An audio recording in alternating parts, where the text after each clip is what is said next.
ഇന്നൊരു easy tasty ചെമ്മീൻ fry ഉണ്ടാക്കിയാലോ? ഭയങ്കര സിമ്പിളാണ്, വേഗം നോക്കാം.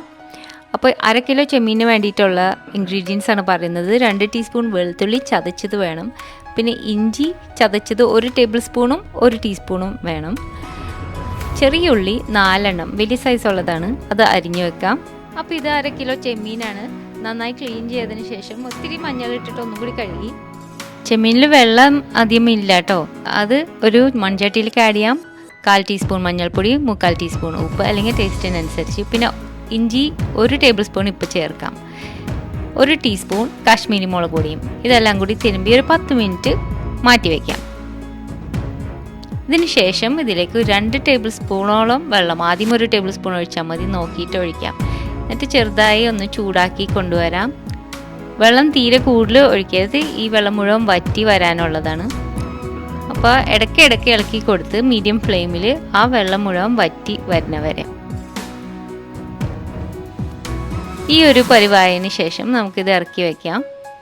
ഇനി ഫ്രൈ ചെയ്യാം. ഇതിനു വേണ്ടി ചീനച്ചട്ടി അടുപ്പത്ത് വെച്ച് ചൂടായതിന് ശേഷം 3 ടേബിൾ സ്പൂൺ വെളിച്ചെണ്ണ ഒഴിച്ച് ചൂടായി അതിലേക്ക് ചതച്ച വെളുത്തുള്ളിയും അരിഞ്ഞു വെച്ചിരിക്കുന്ന ഉള്ളിയും കൂടി ചേർത്ത് ഒന്ന് വഴിച്ചെടുക്കാം ചെറുതായിട്ട്. ഇതിലേക്ക് ഇനി ആ വറ്റിച്ചു വെച്ചിരിക്കുന്ന ചെമ്മീനും ഇട്ട് കൊടുക്കാം. എന്നിട്ടെല്ലാം കൂടി ഒന്ന് കുറച്ച് നേരം ലോ ഫ്ലെയിമിൽ ഇളക്കി കൊടുക്കാം. ആ വെളുത്തുള്ളിയും ഉള്ളീൻ്റെ ഒക്കെ ഫ്ലേവറും കൂടി പിടിക്കണം. ഒരുപാട് ഫ്ലെയിം കൂട്ടി വെക്കണ്ട. ഒരു 2 മിനിറ്റ് ഇതുപോലെ ഒന്ന് ഫ്രൈ ചെയ്തെടുക്കാം.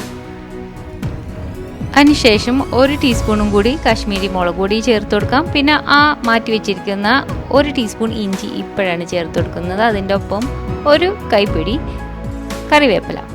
ഇതെല്ലാം കൂടി ചേർത്ത് ഒന്നും കൂടി നന്നായിട്ട് ഒന്ന് ഫ്ലെയിം കൂട്ടി വെക്കാം. എന്നിട്ട് ഒന്നും കൂടി ഫ്രൈ ആക്കി ആ ചെമ്മീനൊന്ന് ക്രിസ്പായി വരുന്ന വരെ. പക്ഷെ കൂടുതൽ നേരം ഫ്രൈ ചെയ്യരുത്, ചെമ്മീൻ ഹാർഡായി പോകരുത്. 1 മിനിറ്റ് 1-2 മിനിറ്റിൽ റെഡിയാവും.